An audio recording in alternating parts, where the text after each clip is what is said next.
অবশেষে Russia Ukraine যুদ্ধ কি শেষ হতে চলেছে? মার্কিন প্রেসিডেন্ট ডোনাল্ড ট্রাম্প খুবই গোপনে একটি শান্তি চুক্তি অনুমোদন করেছেন বলে জানা গিয়েছে। এই শান্তি চুক্তি কার্যকর হলে রাশিয়া ইউক্রেনের মধ্যে দীর্ঘ কয়েক বছর ধরে চলা সংঘর্ষের অবসান হবে।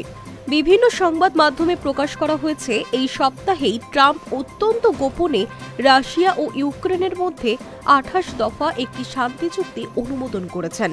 বিদেশি সংবাদ মাধ্যম এনবিসি নিউজ এই খবর জানিয়েছে। প্রশাসনের শীর্ষ আধিকারিকদের উদ্ধৃত করে খবরে বলা হয়েছে, এই শান্তি চুক্তির অনুমোদন পর্ব হয়েছে অত্যন্ত গোপনে। দুই দেশের শীর্ষ প্রশাসনিক অফিসার ও ট্রাম্পের প্রশাসনের শীর্ষ আধিকারিকেরা মিলে এই 28 দফা চুক্তি রূপায়ণ করেছেন। গত কয়েক সপ্তাহ ধরে আলোচনার ভিত্তিতে দু দেশ এই চুক্তির ব্যাপারে সহমত হয়েছে। খুব সাবধানে ও ধীরে ধীরে এই চুক্তিটি গড়ে উঠেছে। সংবাদে আরও জানা গিয়েছে, ইউক্রেনীয় অফিসারদের সঙ্গে ওই আলোচনায় ছিলেন রুশ দূত কিরিল দিমিত্রিয়েভ।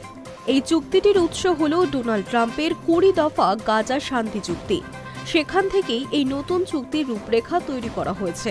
যদিও এখনো পর্যন্ত কোনো মার্কিন প্রশাসনিক কর্তা ব্যক্তি এই চুক্তি নিয়ে মুখ খুলতে রাজি হননি। সকলেই জানিয়েছেন এটি প্রাথমিক আলোচনা স্তরে রয়েছে, পূর্ণাঙ্গ রূপ নেয়নি। মার্কিন প্রশাসনের 3 আধিকারিক বলেন, এই চুক্তির খসড়া এখনও ইউক্রেনীয় নেতাদের কাছে পৌঁছয়নি। ইউক্রেনে মার্কিন সেনা প্রতিনিধি দল যাওয়ার কথা রয়েছে। এই দল পৌঁছানোর পর খসড়া চুক্তিটি চূড়ান্ত রূপ পাবে বলে আশা করা হচ্ছে। বুধবার সকালেই মার্কিন প্রতিনিধি দল ইউক্রেনের কিয়েভে পৌঁছয়। এই আলোচনায় সামরিক কৌশল ও প্রযুক্তি আলোচনা এবং শান্তি প্রক্রিয়া রূপায়ণ নিয়ে কথা হবে।